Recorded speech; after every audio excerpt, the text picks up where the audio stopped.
Halo semuanya, selamat datang di pembelajaran bahasa Indonesia hari ini. Kita akan belajar tentang salah satu keterampilan penting dalam kehidupan sehari-hari, yaitu menulis surat. Lebih khusus lagi, kita akan fokus pada bagian pembuka surat.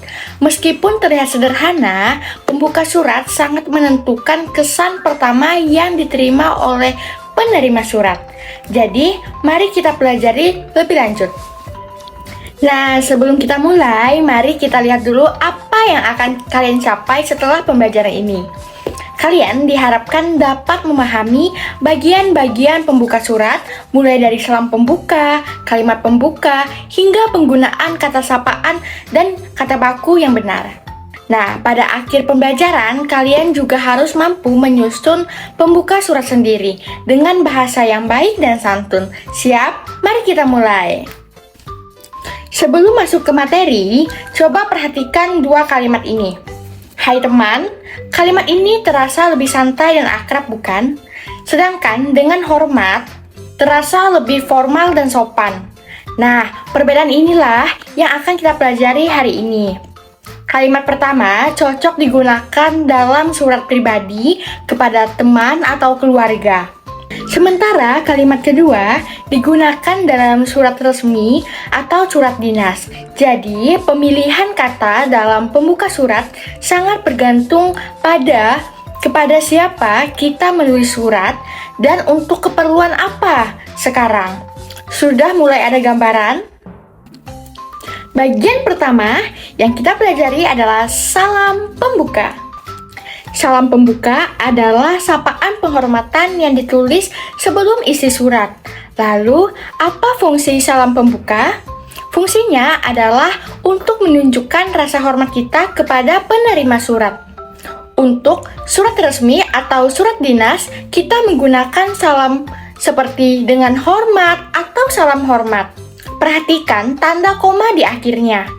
Itu adalah penulisan yang benar. Sedangkan untuk surat pribadi kepada teman atau keluarga boleh menggunakan salam yang lebih santai sesuai hubungan kita dengan penerima surat. Setelah salam pembuka, kita mendiskusikan kalimat pembuka. Kalimat pembuka adalah kalimat pertama dalam isi surat yang berfungsi sebagai pengantar sebelum kita menyampaikan maksud utama surat. Nah, kalimat pembuka yang baik harus jelas, singkat, dan tidak berbelit-belit. Ia harus memiliki setidaknya subjek dan predikat agar kalimatnya lengkap. Nah, contoh surat yang sering digunakan dalam surat resmi adalah sehubung dengan kegiatan yang akan dilaksanakan. Nah, kalimat ini langsung mengarah pada tujuan tanpa basa-basi yang berlebihan. Selanjutnya, kita bahas kata sapaan. Kata sapaan adalah kata yang digunakan untuk menyebut atau menyapa penerima surat. Penggunaannya harus disesuaikan dengan hubungan kita dengan penerima dan tingkat formalitas surat. Hal ini sangat penting untuk kita ingat adalah kata sapaan harus selalu ditulis dengan huruf kapital di awalnya. Misalnya, Bapak. Dalam penulisan kalimat Bapak, B-nya harus menggunakan huruf kapital. Lalu Ibu. Dalam penulisan kalimat Ibu, I-nya harus menggunakan huruf kapital. Dan Saudara, dalam penulisan kalimat saudara, S-nya harus besar.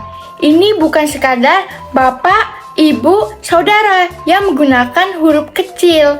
Ini bukan sekadar aturan, tapi juga merupakan bentuk penghormatan kita kepada penerima surat. Sekarang kita masuk ke pronomina atau kata ganti. Pronomina adalah kata yang digunakan untuk menggantikan nama orang atau lembaga dalam surat. Nah, dalam surat resmi yang mewakili sebuah lembaga atau organisasi, kita menggunakan kata kami. Contohnya, kami mengajukan permohonan izin mengadakan kegiatan. Nah, Kata kami di sini mewakili seluruh anggota organisasi. Namun, jika surat pribadi yang bersifat pribadi, seperti surat lamaran kerja, gunakan kata saya. Contohnya, saya yang bertanda tangan di bawah ini. Sedangkan untuk menyebut penerima surat, gunakan bapak atau ibu sebagai bentuk penghormatan. Nah, sekarang kita bahas penggunaan kata baku. Ini yang sering menjadi sumber kesalahan.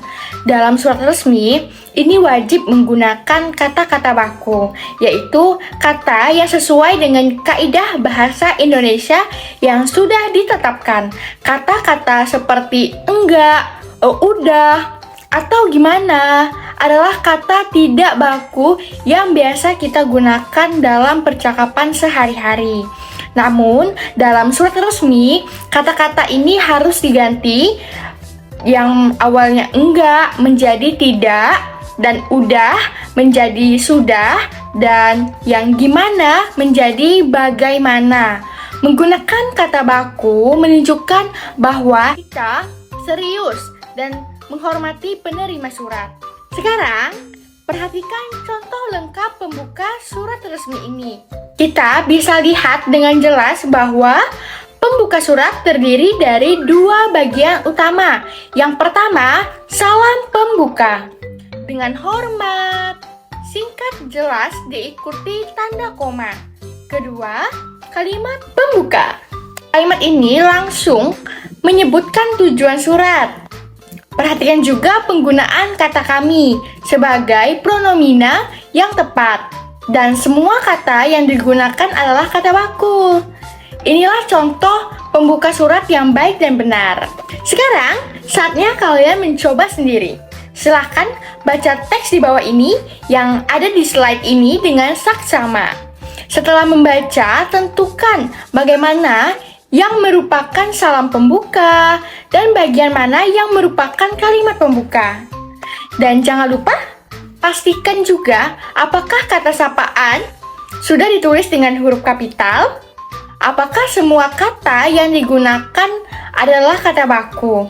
Tuliskan jawaban kalian di buku tulis, kita akan bahas bersama setelah ini. Sebelum kita akhiri, mari kita luangkan waktu sejenak untuk refleksi. Coba kalian pikirkan dan bayangkan dan tanyakan kepada diri kalian sendiri. Contohnya, apakah saya sudah benar-benar memahami materi hari ini? Apakah saya sudah bisa membedakan pembuka surat resmi dan surat pribadi? Jika ada bagian yang masih terasa sulit, itu hal yang wajar. Catatlah bagian tersebut dan jangan ragu untuk bertanya kepada guru. Dan kalian juga harus refleksi ini penting agar kalian tahu sampai mana pemahaman kalian dan apa yang perlu dipelajari lebih lanjut.